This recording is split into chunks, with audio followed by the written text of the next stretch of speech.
A água estava demasiado calma para um lugar tão proibido. Foi a primeira coisa que notei. O silêncio absoluto. O modo como o lago retinha o luar como um segredo que se recusava a partilhar com alguém. Nenhum vento tocava a sua superfície. Nenhum sapo coachava nos juncos da sua margem. Era como se a própria água entendesse que pertencia a alguém poderoso. E nesse entendimento, tinha aprendido a prender a respiração. Devia ter voltado para trás. Soube no momento em que as minhas botas de couro gastas afundaram na lama macia à beira do lago. A terra fria engoliu os meus pés até ao tornozelo, como se o próprio chão estivesse a tentar avisar-me. Os altos pinheiros que circundavam a água como pilares de catedral lançavam longas sombras na relva iluminada pela lua. E algures atrás de mim, 3 léguas de floresta escura separavam aquele lugar dos aposentos dos servos do castelo Véu de Ferro, onde eu devia estar a dormir, onde todos os outros ômegas do reino teriam estado a dormir sensatamente, em silêncio, sem nunca sonharem com algo tão imprudente como isto. Mas eu não conseguia respirar dentro daquelas paredes há 6 dias. 6 dias, desde que chegara a Iron Vale, como parte do tributo sazonal. Não uma oferta de ouro ou grão, mas de trabalho. 12 ômegas selecionadas das aldeias exteriores para servir o castelo durante uma lua cheia. Cozinhar, remendar, esfregar os grandes pisos de pedra até as nossas pernas doerem. Não era cruel, não exatamente. A governanta-chefe, uma mulher beta corpulenta chamada Marta, era eficiente em vez de desagradável. A comida era adequada. As esteiras de dormir eram finas, mas secas. Mas as paredes de véu de ferro, eram feitas de pedra negra extraída das montanhas do norte, e pareciam absorver a luz em vez de a refletir. Ou tinha crescido na aldeia de cinzas, onde a nossa cabana tinha um teto baixo e 3 paredes que nunca conseguiam manter o vento completamente afastado, mas as janelas davam para leste, e todas as manhãs o nascer do sol entrava através delas como uma coisa viva, quente e insistente, e cheia de promessa. Em Ironvale, os aposentos dos servos não tinham janelas, apenas uma única grade de ferro perto do teto que deixava entrar o ar frio e o som distante dos guardas a trocar de turno. Na 3ª noite, eu tinha parado de dormir adequadamente. Ao 6º dia, tinha parado de fingir que tentava.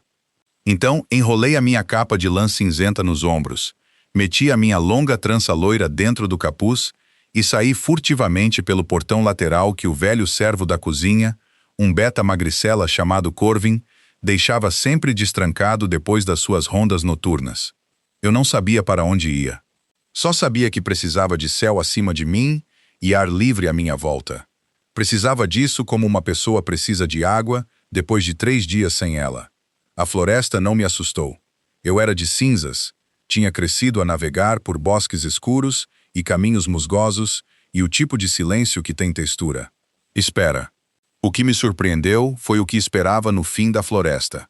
Aquele lago escondido atrás de um anel de pinheiros antigos. A sua água da cor de estanho martelado sob a meia-lua.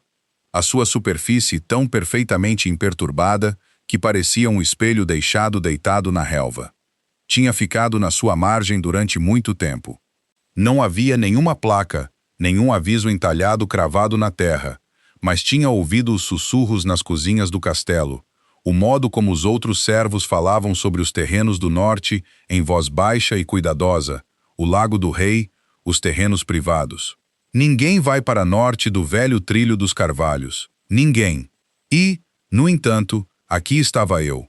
Disse a mim mesma que apenas me sentaria, apenas respiraria, apenas olharia para a água e sentiria o céu acima de mim e deixaria os meus pulmões lembrarem-se de como era o espaço aberto. Sentei-me numa pedra plana à beira do lago e puxei a minha capa para perto e encarei o reflexo das estrelas, e por um tempo foi suficiente. Então a água mexeu-se, não pelo vento. O ar estava perfeitamente parado.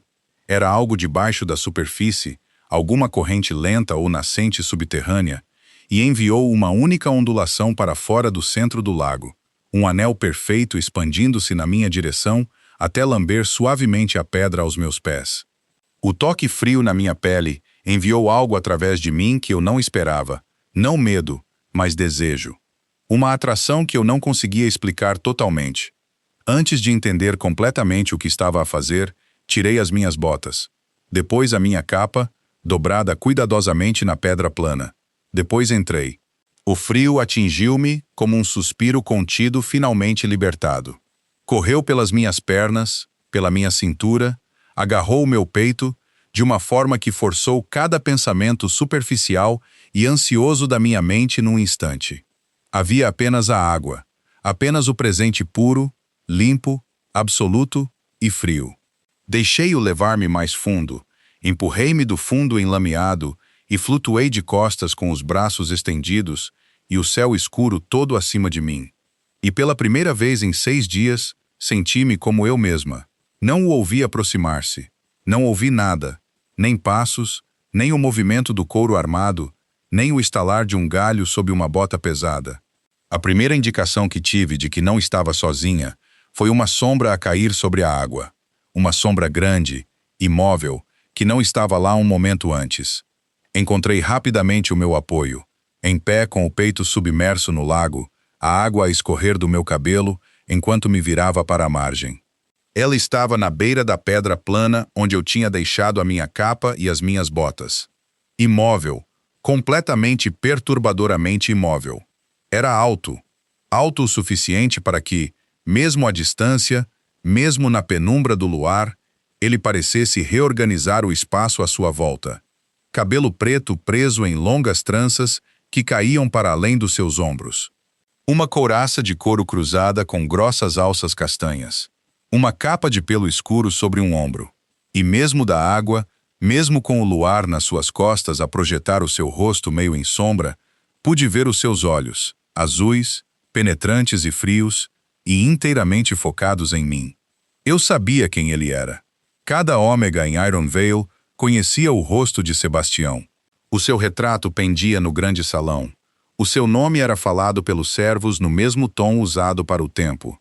Inevitável, impessoal. Além de negociação. O rei alfa de véu de ferro. O homem que unira 3 territórios fraturados através de uma combinação de domínio no campo de batalha e crueldade política. O homem de quem o seu conselho tinha medo, cujos inimigos não tendiam a permanecer inimigos por muito tempo. O homem cujo lago privado eu estava atualmente a ficar, pingando no meu vestido interior, sem qualquer explicação que me salvasse. Ele não falou imediatamente. Olhou para mim do modo como um homem olha para algo que não se encaixa na paisagem. Não com raiva, ainda não, mas com uma espécie de atenção lenta e cuidadosa que era de alguma forma pior do que gritar teria sido. O seu olhar moveu-se do meu rosto para a capa dobrada na pedra e para as minhas botas ao lado dela, e depois de volta para o meu rosto. Quando finalmente falou, a sua voz era baixa, sem pressa, a carregar sobre a água parada sem esforço, como uma pedra cai para o fundo de um poço. Este lago, disse ele, não está aberto aos servos do castelo. Abri a boca, fechei-a. O meu coração estava a fazer algo violento e inútil no meu peito. E a água fria que parecia tão libertadora 30 segundos antes, agora parecia uma armadilha a fechar-se à minha volta. Eu sei, disse eu. A honestidade surpreendeu até a mim mesma. Esperava encontrar uma desculpa, um pedido de desculpas embrulhado em algo plausível. Em vez disso, essas 2 palavras saíram planas e simples e inteiramente verdadeiras. Algo mudou na sua expressão. Não suavidade exatamente, mas como um ligeiro ajuste. O modo como um falcão inclina a cabeça quando vê um movimento que não antecipou. Sabes, repetiu ele. Sim, meu senhor. O silêncio esticou-se. Um pássaro noturno chamou uma vez das profundezas dos pinheiros e calou-se. A água à minha volta mal se mexia. Então por que estás nele? Olhei para ele através da água escura. Aquele homem que me podia mandar embora do castelo antes do nascer do sol, que me podia punir de maneiras que eu não queria imaginar. E pensei em mentir. Pensei em uma dúzia de explicações razoáveis. E então pensei no quarto sem janelas, e nas 6 noites sem dormir, e no modo como as paredes do castelo pareciam pressionar para dentro quando ninguém estava a ver. Porque precisava de respirar, disse eu baixinho. Meu senhor, ele ficou em silêncio por um longo momento. O luar apanhou a cicatriz ao longo da sua mandíbula, uma linha fina e pálida que eu não tinha notado no retrato, e ele sustentou o meu olhar com uma expressão que eu não conseguia nomear. Então, muito lentamente, sentou-se na pedra plana, ao lado da minha capa dobrada, não para ir embora, não para chamar os guardas.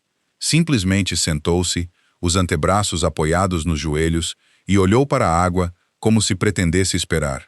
Eu não sabia o que fazer com um rei que simplesmente se sentava e esperava. Todos os meus instintos, todas as lições que Cinzas me tinha ensinado sobre posto e deferência, e a vasta distância entre uma serva ômega e o homem que governava o território em que ela vivia, diziam-me para sair imediatamente da água, pegar na minha capa, fazer a mais baixa reverência que conseguisse e pedir desculpa até ele se cansar de ouvir. Essa era a forma esperada daquele momento. Esse era o roteiro que toda a pessoa da minha posição teria seguido sem hesitação. Mas ele sentara-se, não se postara com os braços cruzados e uma expressão fria à espera da minha bajulação não chamara o guarda noturno. Simplesmente baixara-se na pedra plana, ao lado da minha capa dobrada, e virara o seu olhar para o lago. E a sua postura, aqueles ombros largos ligeiramente baixos da sua altura total, antebraços soltos nos joelhos, continham algo para o qual eu não estava preparada. Parecia cansado. Não o cansaço comum de um homem que tinha trabalhado um longo dia, algo mais velho do que isso, algo que vivia atrás dos seus olhos e não tinha nada a ver com a hora. Fiquei onde estava, com o peito na água fria, porque não sabia o que o movimento significaria. A situação deixara de seguir qualquer padrão que eu compreendesse. E então fiquei imóvel como um cervo fica imóvel em terreno aberto, não por bravura, mas pela paralisia particular de não ter boas opções em nenhuma direção. Após um período de silêncio longo o suficiente para que o pássaro noturno chamasse novamente nos pinheiros e se calasse pela segunda vez, ele falou: "Há quanto tempo estás em Iron Vale?" A sua voz era a mesma de antes, baixa, sem pressa, sem qualquer inflexão particular para sugerir se a pergunta era casual ou uma interrogatório vestido de roupa casual. 6 dias, meu senhor, e em 6 dias já encontraste o único lugar em todo o terreno do castelo que está marcado como proibido. Não era bem uma pergunta. Havia algo nela que, noutro homem em circunstâncias diferentes, poderia ter sido humor seco. Não podia ter a certeza. Não havia sinalização, disse eu cuidadosamente. Nenhuma placa, nenhum sinal entalhado. Não precisa de haver um sinal, disse ele. Todos sabem.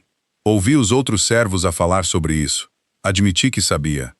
Ele virou a cabeça então e olhou-me diretamente, e senti todo o peso daqueles olhos azuis de uma forma diferente de ser observada por pessoas comuns. O olhar de Alfa sempre carregara uma qualidade particular, uma espécie de pressão, uma densidade de atenção que se sentia fisicamente na nuca e nos braços. O de Sebastião era mais do que isso.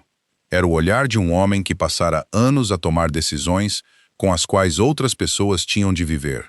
E dera à sua atenção uma gravidade que parecia dobrar o ar à sua volta. "Sabias?" disse ele. "E vieste mesmo assim." "Sim?" "Por quê?" Eu já lhe tinha dito o porquê. Porque precisava de respirar. Mas o modo como ele fez a pergunta sugeria que ele não se esquecera da minha resposta e não pedia outra. Ele pedia-me para ir mais fundo nisso, para explicar algo que ouvira, mas ainda não compreendera. Pensei no quarto sem janelas, nas 6 noites de sono comprimido e sem luz que me tinham feito sentir como algo pressionado demasiado tempo entre pedras pesadas, na solidão particular de estar entre mais 11 mulheres que partilhavam as mesmas circunstâncias, e ainda assim me sentia inteiramente estranha para mim. Não desagradável, não cruel, simplesmente orientada para um mundo interior diferente do que eu sempre vivera. "Os aposentos dos servos não têm janelas", disse eu por fim. E eu cresci com o céu. Algo moveu-se no seu rosto, rápido demais para nomear. Lá, igone como a sombra de uma nuvem se move num campo. "Cinzas", adicionei porque não sabia por que é que ainda estava a falar. Mas o silêncio entre a sua pergunta e a minha resposta parecia algo que precisava de ser preenchido. "É uma aldeia pequena, na orla oriental da Floresta Cinzenta. A nossa cabana ficava perto de um prado aberto." Ele ficou quieto por um momento. Então sei onde fica Cinzas. Claro que sabia. Ele sabia onde tudo no seu território estava. Essa era a natureza de ser o que ele era. Pode sair da água, disse ele então, e virou o seu olhar de volta para o centro do lago. Vais congelar. A permissão, se é que era isso, pousou estranhamente, não uma demissão, não uma ordem para sair imediatamente do terreno. Simplesmente uma observação prática, entregue sem sentimento particular. Caminhei lentamente em direção à margem, agudamente ciente de cada som que fazia. O arrastar suave da água contra o meu vestido interior, o puxar silencioso da lama sob os meus pés, o pequeno splash quando pisei na relva. Alcancei a minha capa e puxei-a sobre os ombros. E a lã estava úmida do ar noturno, mas ainda mais quente que o lago, e fiquei na pedra plana a 2 pés do rei alfa de véu de ferro, com a água a escorrer da minha trança para a bainha da minha capa, e absolutamente nenhuma ideia do que deveria acontecer a seguir. Ele não olhou para mim, estava a observar o lago, e havia algo na qualidade da sua quietude que sugeria que ele não estava simplesmente a ser educado ao desviar o olhar. Ele estava em outro lugar parcialmente, algum país interior que a superfície do lago aparentemente o ajudava a alcançar. Sentei-me, não ao lado dele. Escolhi a beira mais distante da pedra plana, deixando uma distância cuidadosa entre nós. E puxei os meus joelhos para debaixo da capa, e olhei para a água como ele fez, e pensei, esta é a noite mais estranha da minha vida, e possivelmente a última que passo como pessoa livre. E de alguma forma estou sentada ao lado do rei, a observar o seu lago particular, como se eu pertencesse aqui. Disseste que mudou tudo, disse ele baixinho, quando ouviste os outros servos a falar deste lugar. Frunze a testa, sem o seguir. O que disseram sobre ele? Continuou ele. O que te fez vir, apesar de saberes? Ponderei honestamente, o modo como a noite de alguma forma tornava a honestidade mais fácil, a escuridão suavizando as arestas das consequências, a hora tardia despojando a habitual gestão cuidadosa do que uma pessoa na minha posição dizia a uma pessoa na dele. Disseram que ninguém alguma vez vinha aqui. Contei-lhe que era sempre vazio, que ele não tinha sido visto perto dali há mais de 1 ano. Pausei. Parecia um lugar solitário. Silêncio. Longo desta vez. Longo o suficiente para que o pássaro noturno se movesse um pouco no céu acima de nós e os pinheiros se agitassem com o primeiro sopro fraco de uma brisa noturna que não estava lá antes. E pensaste que um lugar solitário precisava de companhia? Disse ele finalmente. Pensei que precisava de um lugar que entendesse o que sentia, disse eu baixinho. Talvez seja a mesma coisa. Ouvi-o expirar. Foi o menor som, mal mais que uma respiração controlada, do tipo que um homem faz quando algo o atingiu sem que estivesse preparado. Quando olhei de lado para ele, a sua mandíbula estava tensa e o seu olhar ainda estava fixo na água, mas havia uma linha entre as suas sobrancelhas que não estava lá antes. Ele não estava zangado. Eu não sabia exatamente o que era, mas não era raiva. Qual é o teu nome? Perguntou ele. Penny, meu senhor. Ele repetiu-o uma vez em voz baixa, como se o estivesse a colocar em algum lugar. Penny. Então ele ficou quieto novamente e sentámo-nos naquele silêncio improvável juntos. O rei alfa com a sua capa de pele e os seus olhos azuis cansados, e a serva ômega de cinzas com a sua trança molhada e a sua ousadia emprestada, enquanto o lago prendia a respiração à nossa volta e as estrelas giravam lentamente acima. Eu devia estar aterrorizada. Parte de mim estava em segundo plano, um zumbido baixo de consciência de que este era um território perigoso em todos os sentidos. Mas sentada ali ao ar livre com o céu acima de mim e o cheiro a pinho frio e água escura a encher os meus pulmões, senti algo que não sentia desde que deixara cinzas. Presente. Inteiramente. Simplesmente presente. Foi ele quem finalmente quebrou o silêncio de uma forma que mudou completamente a sua textura. Serás designada para a biblioteca do castelo a partir de amanhã, disse ele. Saiu medido, deliberado, como uma decisão que já tinha sido tomada internamente antes de chegar à sua voz. O bibliotecário-chefe, irmão Aldrich, precisa de um assistente. O trabalho é mais silencioso que a cozinha. A sala tem janelas. Virei-me para olhá-lo totalmente, certa de que tinha ouvido mal. Ele levantou-se, ajustando o fecho da sua capa de pele com uma mão, e olhou para mim com aquele mesmo olhar azul indecifrável. "O lago", disse ele, "ainda está proibido." E então, ele voltou para a escuridão das árvores e desapareceu tão silenciosamente como viera, deixando-me sentada na pedra plana, com a minha capa molhada e o meu silêncio chocado e a sensação absolutamente impossível de que algo tinha começado que eu ainda não tinha nome. Irmão Aldrich era um homem pequeno com dedos manchados de tinta e a energia particular de alguém que passara tantas décadas entre livros que começara a parecer um deles. Compacto, denso de informação, ligeiramente empoeirado nas bordas e profundamente desconfiado de qualquer pessoa que não manuseasse as suas prateleiras com a reverência apropriada. Ele olhou para mim na manhã em que cheguei à porta da biblioteca com uma expressão que sugeria que Marta não o tinha preparado totalmente para minha presença. "Tu és a nova assistente", disse ele. Não era uma pergunta. Era o tom de um homem a confirmar uma previsão meteorológica infeliz. "Sim, irmão Aldrich." Ele estudou-me por um momento. A bainha gasta do meu vestido, a trança prática, as mãos que estavam mais acostumadas a esfregar do que a catalogar cuidadosamente, e então afastou-se e deixou-me entrar. A biblioteca do Castelo de Ironvale ocupava toda a área do segundo e terceiro andares da Torre Leste, ligada por uma estreita escada de pedra desgastada pelo polimento de gerações de botas de estudiosos. As prateleiras iam de chão a teto. Carvalho escuro envelhecido até quase preto, repleto de manuscritos e volumes encadernados e pergaminhos enrolados, guardados em cubículos de madeira, ao longo das paredes inferiores. O cheiro atingiu-me primeiro. Papel velho, cera de vela, o leve fantasma mineral de tinta seca.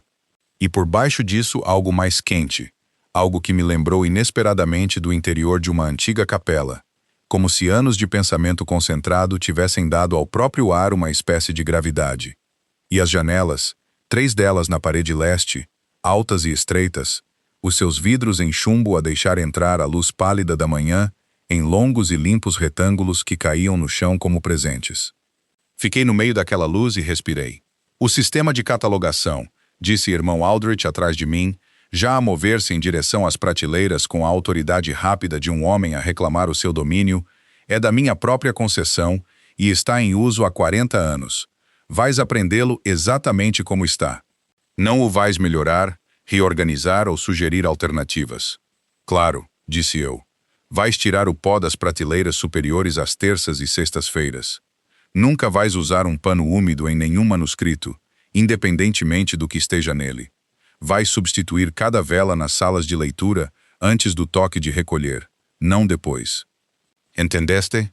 Ele fez uma pausa e olhou para mim por cima do ombro com ligeira desconfiança, como se a minha conformidade fosse em si mesma algo questionável. "Sabes ler?" perguntou ele. "Sim." Outra pausa.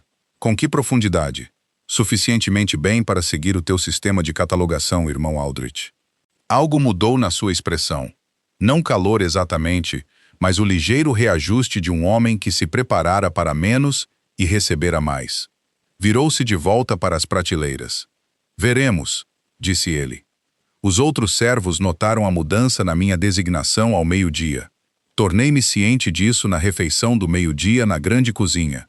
A ligeira mudança na conversa quando entrei, o modo como os olhos afiados de Marta passaram do seu livro de registros para o meu rosto e de volta com uma expressão que continha mais perguntas do que ela se permitia fazer. As outras ômegas que tinham vindo comigo das aldeias exteriores.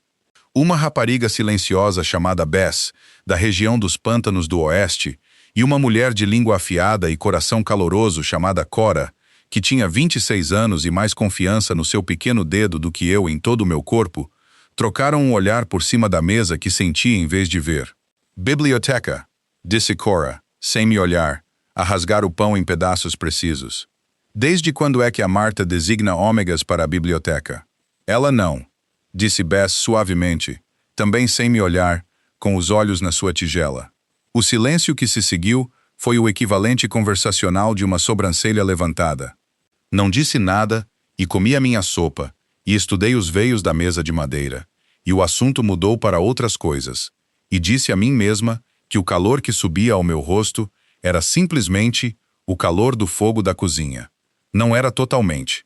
Os dias estabeleceram-se num padrão que eu não teria previsto e não poderia ter inventado. A biblioteca era o seu próprio mundo, mais silencioso que o resto do castelo, de um modo que parecia deliberado em vez de vazio, como se o silêncio ali tivesse sido curado ao longo dos séculos, e agora fosse mantido por uma espécie de entendimento institucional, que o barulho era uma forma de desrespeito para com o pensamento acumulado nas prateleiras. Irmão Aldrich era exigente e ocasionalmente brusco, e tinha opiniões muito fortes sobre o ângulo correto em que os pergaminhos deviam ser enrolados.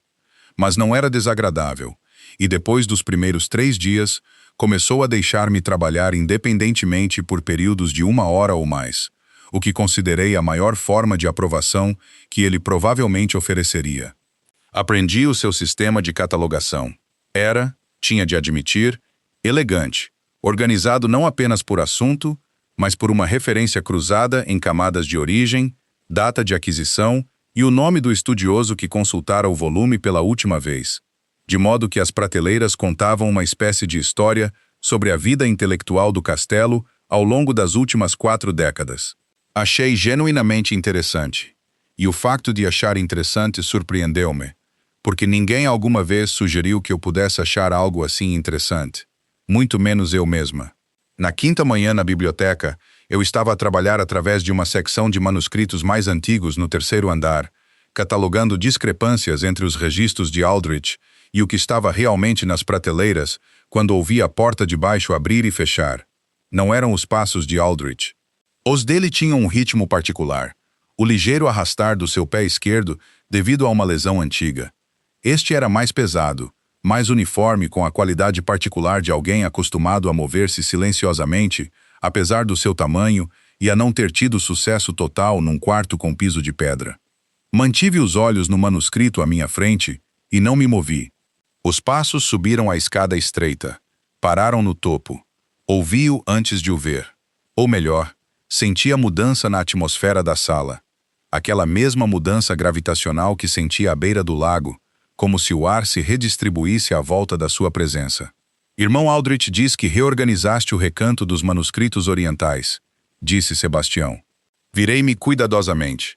Ele estava no topo da escada com os braços soltos ao lado do corpo e os olhos azuis, a percorrer as prateleiras de um modo que não era exatamente casual, a fazer um inventário, a avaliar o hábito de um homem que processava salas como espaços estratégicos, mesmo quando a estratégia não era o ponto. Cataloguei as discrepâncias, disse eu. Havia 14 manuscritos listados no registro que estavam guardados na secção errada.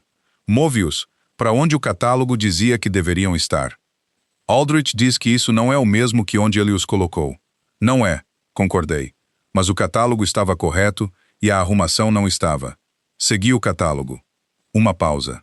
Ele também diz que lês mais rápido do que qualquer assistente que ele teve em 20 anos. Não sabia o que dizer a isso, então fiquei em silêncio. Sebastião moveu-se para a prateleira mais próxima e passou um dedo pelas lombadas de uma fila de volumes encadernados com a atenção particular de um homem que já estivera nesta sala muitas vezes antes e a conhecia de forma diferente de mim. Havia algo no gesto, sem pressa, quase privado, que me fez sentir que estava a testemunhar algo não destinado a uma audiência. Leis os manuscritos, disse ele. Não era bem uma acusação. Cataloguei-os, disse eu cuidadosamente. Leste-os enquanto os catalogavas. Hesitei.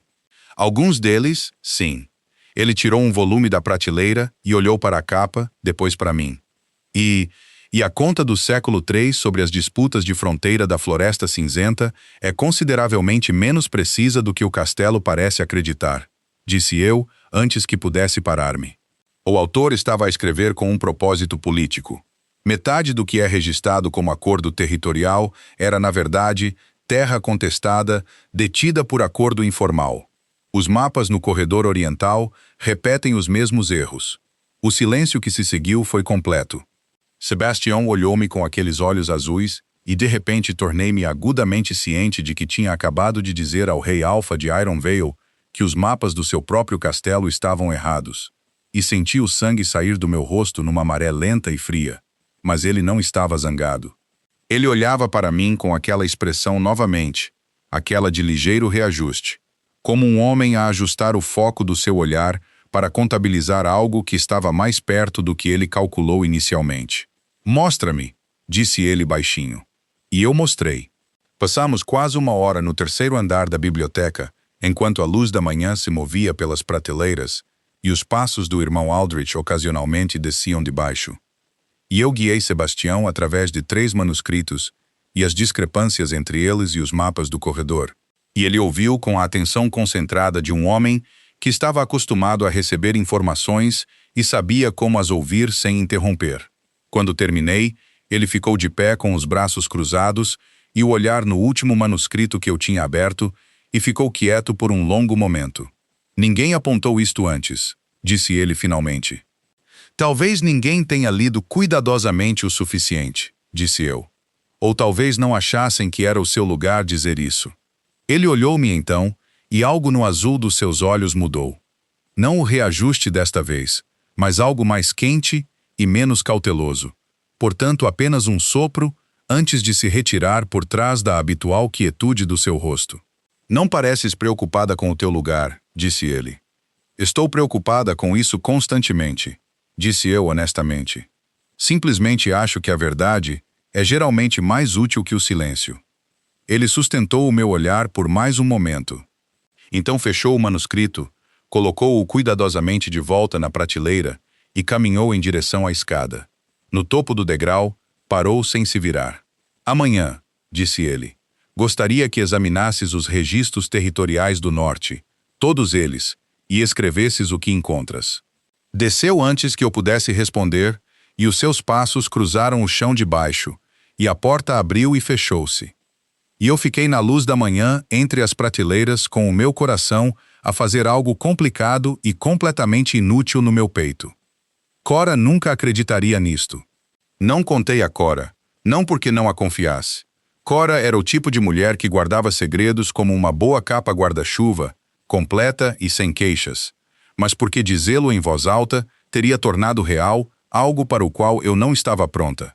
Que o rei Alpha de Ironvale tinha vindo à biblioteca, que ele me tinha ouvido falar durante quase uma hora sobre manuscritos territoriais, que ele me tinha pedido para continuar. Algumas coisas são demasiado frágeis para palavras antes de se terem formado completamente. Então não disse nada, e passei os 3 dias seguintes a fazer exatamente o que Sebastião tinha pedido, a tirar todos os registros territoriais do norte das prateleiras, a espalhá-los pela grande mesa de leitura no terceiro andar, em ordem cronológica, e a trabalhar neles com a atenção metódica que o treino do irmão Aldrich afiara para algo próximo do instinto.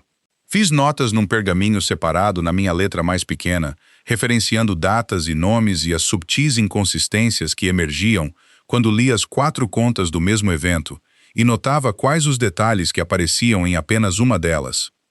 Era um trabalho absorvente, mais absorvente do que qualquer coisa que eu tinha feito antes, o que era uma coisa estranha e silenciosamente revolucionária a descobrir sobre mim aos 23 anos, num castelo onde tinha chegado para esfregar o chão. Irmão Aldrich notou. Não disse nada diretamente, não era o seu modo. Mas no segundo dia, pôs um pote fresco de tinta ao lado do meu trabalho sem ser pedido. E no terceiro dia, colocou uma chávena de cidra morna e especiada ao meu alcance à hora do meio da manhã, e estes pequenos gestos foram, à sua maneira, a expressão mais calorosa de aprovação que eu já tinha visto dele. "Tens a paciência de um estudioso", disse ele, passando atrás de mim a caminho das prateleiras inferiores. Disse-o ao ar à sua frente, não a mim, no tom de um homem a fazer uma observação para si mesmo que ele estava meramente a permitir-me ouvir. Mantive os olhos no meu pergaminho e não disse nada, e senti algo silencioso e sólido a instalar-se no meu peito. Não orgulho, exatamente. Reconhecimento, talvez, a sensação de ser vista com precisão. Sebastião regressou no 4º dia. Veio ao fim da tarde desta vez, quando a luz através das janelas orientais se tornara dourada e longa e a biblioteca tinha a sua qualidade noturna. Os grãos de pó giravam lentamente na luz inclinada. As sombras entre as prateleiras cresciam macias e profundas. Ouvi o seu passo na escada e não levantei os olhos das minhas notas porque tinha decidido algures nos 4 dias precedentes que reagir visivelmente às suas chegadas era um luxo que eu não podia permitir. Ele veio ficar no fim da mesa de leitura e olhou para os manuscritos espalhados e as minhas páginas de notas e ficou quieto por um momento na maneira particular que tinha, absorvendo em vez de simplesmente olhar. Encontraste algo? Várias coisas, disse ele. Deixei a minha pena e juntei as minhas mãos na mesa. A coisa mais significativa é esta. A fronteira norte, como reconhecida atualmente pelos acordos formais de Iron Vale, não corresponde à fronteira como descrita em 3 contas separadas escritas dentro da memória viva do povoamento original. Alguém ajustou o registro oficial há aproximadamente 60 anos, deliberadamente. A expressão de Sebastião não mudou, mas algo na sua quietude intensificou-se. Uma qualidade de atenção focada que me lembrou o modo como um falcão fica imóvel antes de se mover. Há 60 anos, disse ele. O reinado do meu avô. Sim, e o ajuste favoreceu quem? A casa que atualmente detém a guarnição do norte, disse eu cuidadosamente. Casa Varini. O nome sentou-se entre nós no ar quente da biblioteca, e nenhum de nós falou por um momento. Casa Varini. Tinha ouvido esse nome na cozinha também. Falado com a mesma cautela plana que as pessoas usavam ao discutir coisas que eram grandes e perigosas e não totalmente resolvidas. O senhor de Varini é um nobre beta cuja família detém a guarnição do norte há 3 gerações, cuja lealdade à coroa de Iron Vale é, pelo consenso geral da cozinha, algo mais teórica do que prática. Tens a certeza? Disse Sebastião. Posso mostrar-te, disse eu. Todos os documentos, todas as discrepâncias em sequência. Não o teria trazido a ti sem ter a certeza. Ele olhou-me então com algo que passou pelos seus olhos azuis, demasiado depressa e demasiado privado para eu nomear. E então puxou a cadeira do outro lado da mesa de mim e sentou-se. E passamos as 2 horas seguintes a rever cada página que eu tinha preparado, documento a documento, enquanto a luz da noite desvanecia, e o irmão Aldrich silenciosamente acendia as velas nas salas de leitura abaixo e fingia com dignidade notável que não havia nada de especial no rei Alfa a passar a sua noite na biblioteca com uma serva ômega de cinzas. Quando chegamos à última página, Sebastião recostou-se na cadeira e ficou quieto por um longo tempo. Isto muda a negociação do norte, disse ele finalmente. O conselho tem estado a operar com o registro corrompido há 60 anos. Cada acordo construído sobre ele é construído sobre terreno falso. Sim, eles não receberão isto bem. Não, concordei. Mas receber isto mal não o torna menos verdadeiro. Ele olhou para mim através da mesa, à luz da vela, e o canto da sua boca moveu-se mal o menor movimento possível. Ali, e gone num instante. E pensei que é o mais perto que o vi de sorrir. Não, disse ele baixinho. Não o faz. O que eu não antecipei foi o que aconteceu 2 manhãs depois no grande salão. Fui convocada, não por Sebastião, mas por Marta, que entregou a instrução com a neutralidade precisa de uma mulher que aprendera a carregar mensagens incomuns sem lhes anexar a sua própria reação. Devia assistir ao conselho da manhã, disse ela, para apresentar as descobertas territoriais. Fiquei no corredor do lado de fora do grande salão por 3 minutos completos antes de me obrigar a abrir a porta. O salão era maior do que parecia de fora. O seu teto abobadado e adornado com as bandeiras escuras de véu de ferro, cinza-ferro e azul escuro. O brasão da cabeça de lobo no seu centro. A longa mesa do conselho já estava ocupada. 8 homens, todos alfa ou beta de alta patente, todos com o tipo de roupa que anunciava consequência. Lord Fenwick, o chefe de conselho de cabelos grisalhos, sentou-se na extremidade mais distante com a expressão de um homem que fazia isto há 30 anos, e achava cada vez mais cansativo.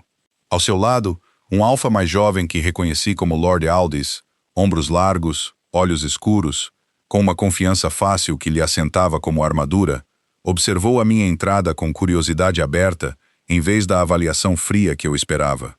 E à cabeceira da mesa, Sebastião, na sua armadura completa formal, com o feixo da cabeça de lobo ao ombro, que não olhou para mim quando entrei, mas cuja postura mudou de uma forma que eu aprendi a ler, um ligeiro endireitamento, um assentamento de atenção, que me disse que ele sabia exatamente onde eu estava na sala.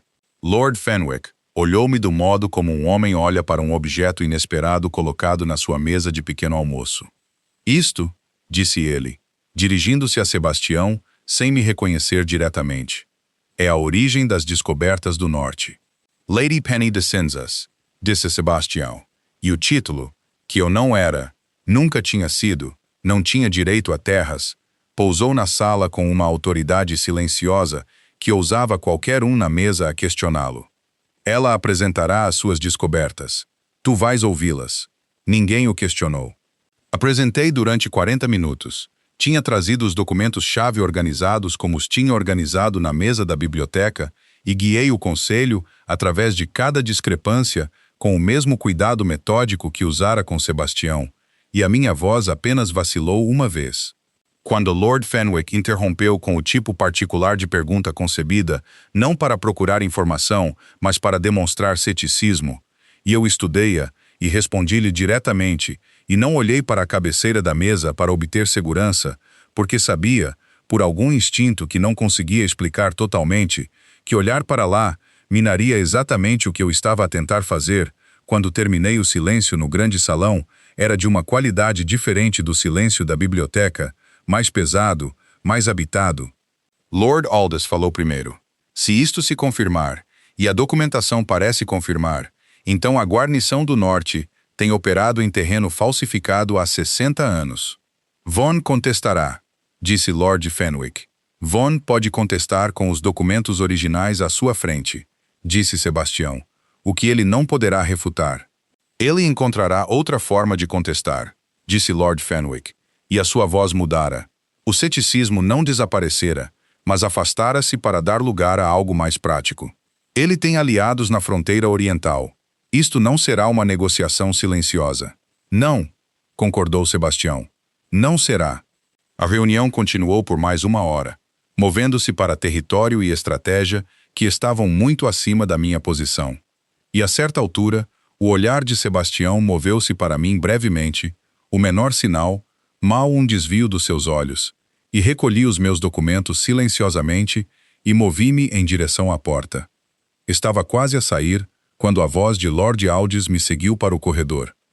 Bem encontrado, minha senhora, disse ele, alto o suficiente para se ouvir, caloroso o suficiente para ser genuíno. Continuei a andar porque, se tivesse parado, poderia ter deixado que a estranheza avassaladora daquela manhã me atingisse, e eu precisava de chegar à biblioteca e ao silêncio e às janelas orientais antes de me permitir sentir qualquer coisa disso. Cheguei até a curva do corredor quando Cora apareceu ao virar a esquina com um cesto de linho e parou de repente ao ver a minha cara. Penny, disse ela lentamente, observando qualquer expressão que eu estivesse a usar. O que em todos os reinos te aconteceu esta manhã? Abri a boca, fechei-a. Eu vou contar-te, disse eu cuidadosamente, mas não vais acreditar. Ela mudou o cesto para o outro quadril e levantou as sobrancelhas com a paciência de uma mulher que tinha ouvido muitas coisas e se surpreendera com poucas delas. Tenta, disse ela. Cora acreditou em mim. Ficou no corredor estreito com o cesto de linho pressionado contra o quadril e ouviu tudo.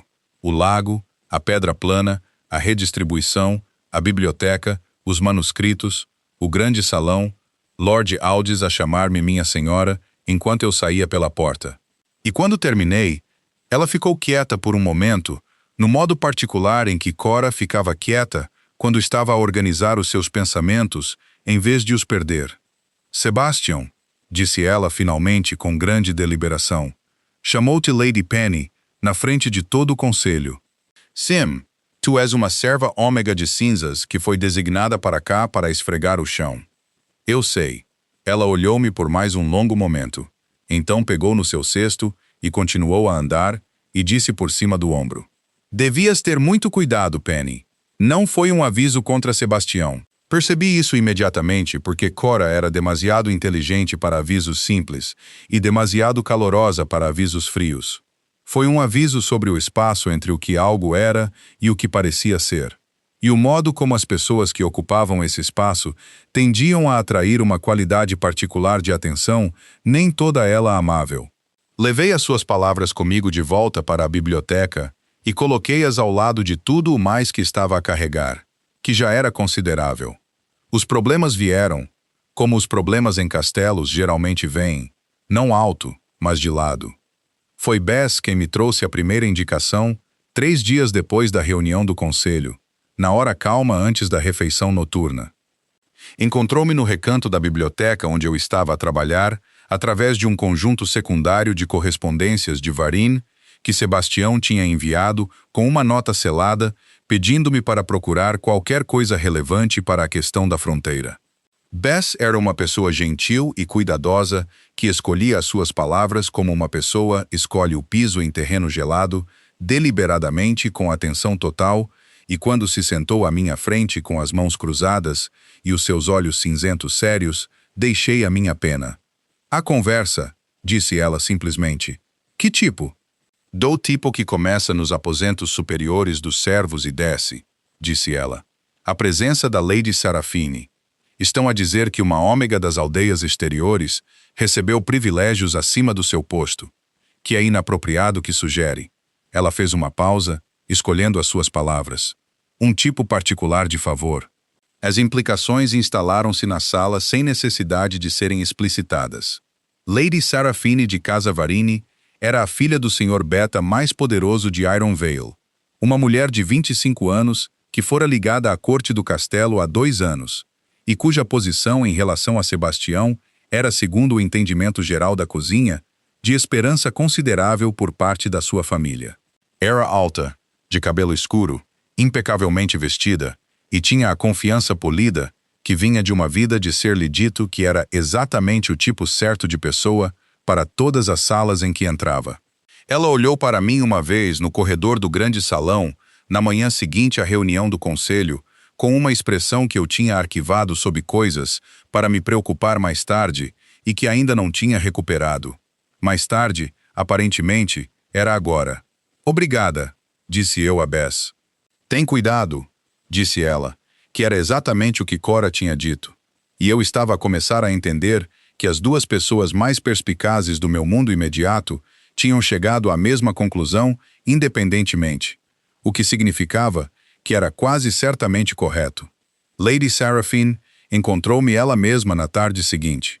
Eu estava a atravessar o pátio interior com uma pilha de documentos debaixo do braço, a mover-me da biblioteca para a sala de registros do outro lado do castelo, quando ela se colocou no meu caminho, com 2 das suas damas de companhia, dispostas ligeiramente atrás dela, na formação particular que anunciava que não era um encontro casual. Bela estava. Notei com uma parte distante da minha mente que continuava a observar as coisas, mesmo quando o resto de mim se preparava.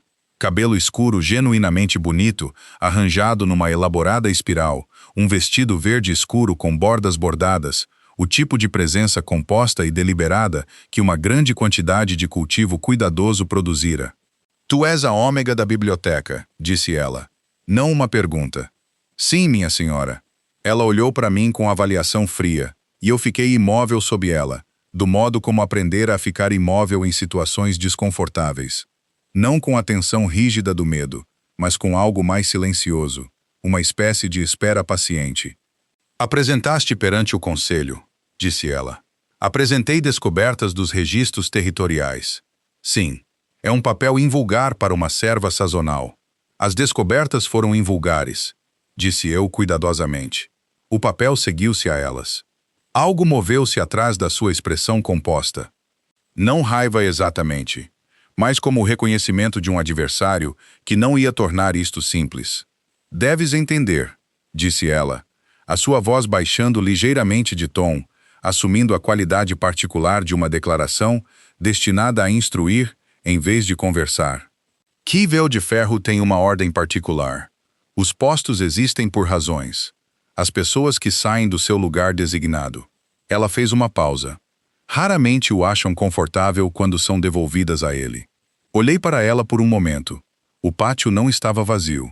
2 guardas eram visíveis no portão distante, e um par de servos da cozinha cruzavam do lado oposto. e eu estava agudamente ciente de que a forma como eu respondesse nos próximos 30 segundos determinaria algo cuja forma eu ainda não conseguia ver completamente. Não saí do meu lugar, disse eu, minha senhora. Fui colocado onde estou por instrução do rei. Se tens preocupações sobre essa colocação, eu sugeriria que fossem mais apropriadamente dirigidas a ele do que a mim. O silêncio que se seguiu foi do tipo que tem arestas. Seraphine sustentou o meu olhar por mais um momento, e então passou por mim com as suas damas de companhia a segui-la, e eu fiquei no meio do pátio com os meus documentos debaixo do braço, e o meu coração a conduzir uma conversa muito alta e agitada com as minhas costelas. Contei a Sebastião naquela noite. Ele tinha vindo à biblioteca novamente. Vinha quase todas as noites agora, o que irmão Aldrich acomodava com a resignação digna de um homem que decidira que algumas coisas estavam acima do seu sistema de catalogação. E contei-lhe sobre o aviso de Seraphine no pátio, sem o atenuar, porque já tinha estabelecido que atenuar as coisas para Sebastião era desnecessário e contraproducente. Ele ouviu sem interromper. Quando terminei, ficou em silêncio por um momento, de pé perto das janelas orientais com a última luz cinzenta da noite atrás dele. "Tens medo?" perguntou ele. Ponderei a pergunta honestamente. Da lei de Seraphine? Não. Do que ela representa. A capacidade da corte de decidir que eu não pertenço aqui. "Sam, um pouco. Tu pertences aqui", disse ele.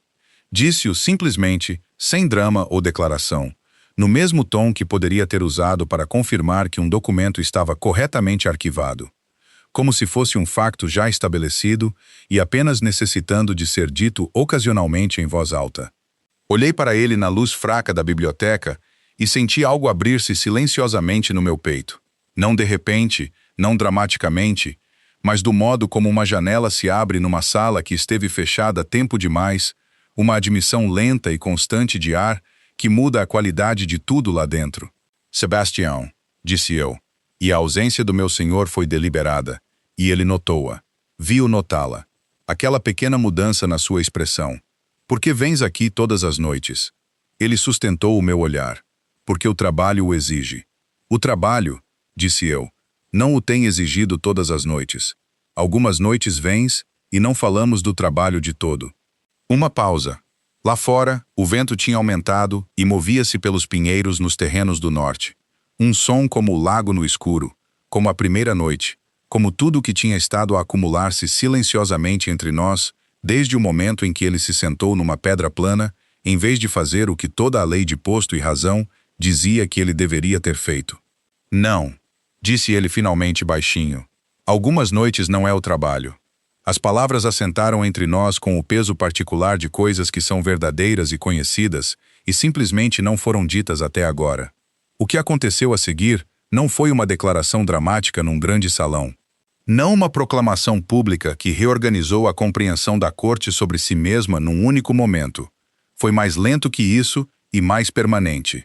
Sebastião foi ao seu conselho com os documentos territoriais e as provas da reivindicação falsificada de terra de 60 anos da Casa Varini. A negociação que se seguiu foi precisamente tão difícil quanto Lord Fenwick previra. Varini contestou, manobrou, chamou as suas alianças orientais e produziu 3 semanas da pressão política mais complicada que o Conselho de Iron Vale navegara numa década. Lord Aldis manteve o centro do conselho com inteligência firme. Irmão Aldrich, para minha considerável surpresa, testemunhou pessoalmente a autenticidade dos documentos e o rigor do processo de catalogação que os descobrira, numa linguagem que deixou o ceticismo de Lord Fenwick sem um lugar confortável para se erguer. E Sebastião aguentou. Aguentou com a paciência de um homem que aprendera que a coisa mais poderosa que um rei pode fazer é recusar-se a mover-se antes que a verdade termine de falar. E no final, a fronteira original foi restaurada. O registro falsificado foi formalmente corrigido, e a Casa Varini assinou um acordo que devolveu à coroa de Iron Vale as terras de guarnição que nunca lhe tinham pertencido legitimamente. Na noite após a assinatura final, Sebastião veio à biblioteca e ficou na porta, e olhou para mim através da sala, e não disse nada por um momento. "Está feito. Eu sei", disse eu. Lord Aldous enviou o recado. Ele atravessou a sala e sentou-se do outro lado da mesa de leitura, como fizera 100 vezes nas semanas anteriores, e a luz da vela era a mesma, e o cheiro a papel velho era o mesmo, e tudo era familiar, exceto que algo mudara na qualidade do ar entre nós. Algo que estivera a construir-se com a lenta paciência do próprio trabalho tinha alcançado silenciosamente e sem anúncio a sua resolução. O tributo sazonal termina em 4 dias, disse ele. Sim, espera-se que voltes para cinzas. Sim, ele olhou-me firmemente. Estou a pedir-te para ficares, não como uma ordem. Sebastião nunca, em todas as semanas que o conhecera, usara a sua autoridade como um comando em relação a mim, o que eu chegara a entender ser para ele algo significativo, um homem da sua posição e natureza a escolher deliberadamente e consistentemente pedir, em vez de exigir. Como que? Perguntei baixinho. Como arquivista real, disse ele, formalmente nomeada. Os teus próprios aposentos na Torre Leste, um título que não é emprestado por cortesia, mas que te pertence por posição. Ele fez uma pausa. E como o que quer que escolhas ser, no ritmo que escolheres tornar-te. A última parte foi cuidadosa e honesta, e deixou o futuro aberto da maneira certa, não prometendo mais do que podia oferecer, não obscurecendo o que esperava com linguagem diplomática. Era, pensei eu, a coisa mais genuinamente humana que eu já tinha ouvido de uma pessoa do seu poder. Cora e Bess, disse eu. Ele pestanejou, uma pequena perturbação na sua compostura. Peço desculpa. Se ficar, disse eu, quero que sejam oferecidas posições permanentes a Cora, das terras ocidentais, e a Bess, não sei o seu nome de família, que vieram com o tributo sazonal. Ambas são mais capazes do que as suas atuais designações refletem. Uma pausa. Então, novamente, aquela menor fração de sorriso. Feito. E irmão Aldrich tem um segundo assistente. Adicionei. Ele não pedirá um ele próprio. Ele precisa de um. Também feito. E as janelas orientais nos aposentos dos servos. Penny. Sim. Há algum ponto em que pretendas responder à pergunta que realmente fiz? Olhei para ele através da mesa. Aquele homem com os seus olhos azuis cuidadosos e a sua paciência cansada, e o seu lago privado, e a cicatriz ao longo da sua mandíbula, e as longas semanas de noites à luz de velas que tinham construído pedra por pedra.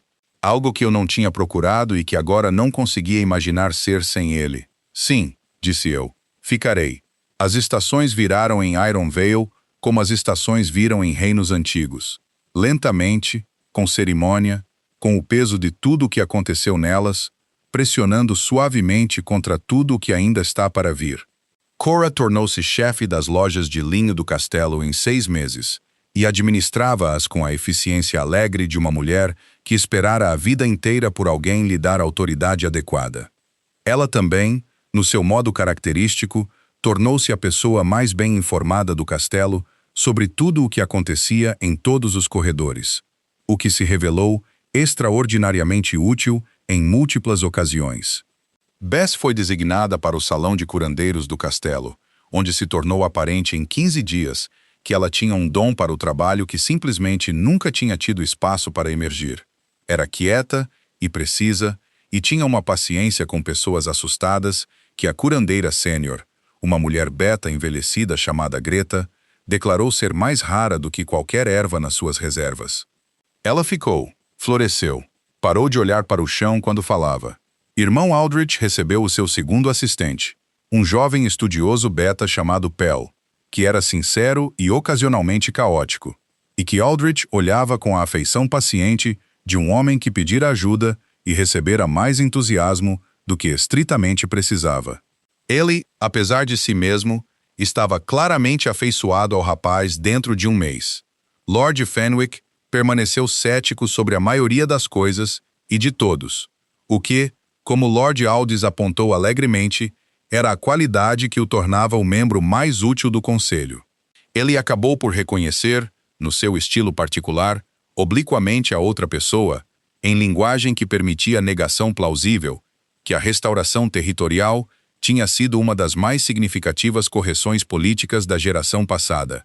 Lord Aldous tornou-se, ao longo do tempo, Algo que eu não esperava.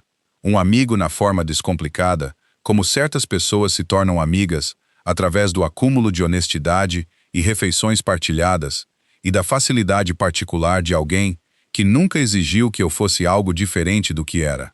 Lady Seraphine deixou Ironvale na primavera. Regressou à Casa Varine com as ambições da sua família, graciosamente redirecionadas para uma aliança oriental que lhes convinha consideravelmente mais do que esperar por um rei cuja atenção evidentemente se fixara noutro lugar. Ela partiu sem incidentes e sem voltar a falar comigo, o que foi, pensei eu, a melhor resolução possível para todos os envolvidos. E Sebastião? Sebastião, que se sentara numa pedra plana ao lado de um lago proibido, em vez de chamar os guardas, que ouvira uma serva ômega de cinzas falar sobre manuscritos territoriais durante 2 horas à luz de velas, que dissera, tu pertences aqui, com a mesma certeza descomplicada. Aplicava-se a tudo em que acreditava profundamente e de que não podia ser movido.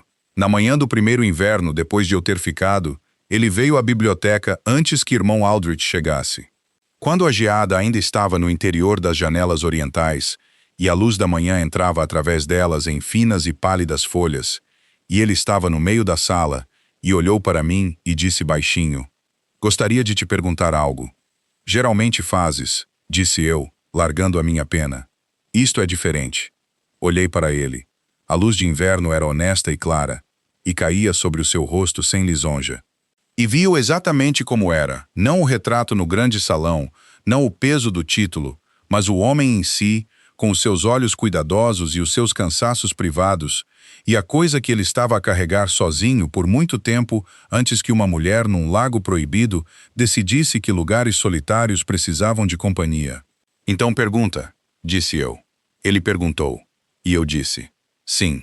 Casamos no grande salão do castelo, no primeiro dia claro da primavera, quando as janelas estavam abertas e a luz entrava sem pedir permissão, e Cora chorou com o abandono alegre de uma mulher que sentia que a ocasião inteiramente a justificava. Jazz ficou muito direita e muito quieta ao lado dela, com os olhos brilhantes e as mãos cruzadas. E irmão Aldrich sentou-se na fila de trás, com os braços cruzados, e a expressão de um homem que não previra nada disto e estava profundamente satisfeito com tudo. Sebastião segurou a minha mão durante a cerimônia com o aperto cuidadoso e deliberado de um homem que decidira algo e pretendia permanecer decidido. E quando terminou, e o salão encheu de vozes e do cheiro do banquete a ser trazido das cozinhas, ele inclinou-se e disse muito baixinho para que só eu pudesse ouvir. O lago, disse ele, já não está proibido. Ri genuinamente, plenamente. O tipo de riso que pertencia a prados abertos e janelas viradas a leste, e todas as versões de liberdade que eu aprendera a vir em formas que eu não antecipara. Bom, disse eu, porque eu nunca parei completamente de ir. Ele olhou-me com aqueles olhos azuis e aquela menor fração possível de um sorriso, e foi o suficiente. Foi de facto tudo. O reino de Ironvale continuou como os reinos continuam, com as suas complicações e os seus conselhos, e as suas fronteiras a requererem correções ocasionais. Mas na Torre Leste, numa biblioteca com 3 janelas altas, os registros estavam corretos. A catalogação era impecável, e a mulher que outrora fora uma serva ômega de cinzas, sentava-se à cabeceira da mesa de leitura com tinta nos dedos, e um rei que vinha todas as noites, não pelo trabalho, e sabia exatamente onde pertencia. Ela estava em casa, e sabia com a mesma certeza silenciosa com que outrora entrara num lago proibido, e flutuara de costas, e olhara para um céu aberto, que aquilo não era o início de algo, era a coisa em si, completa e permanente e inteiramente dela.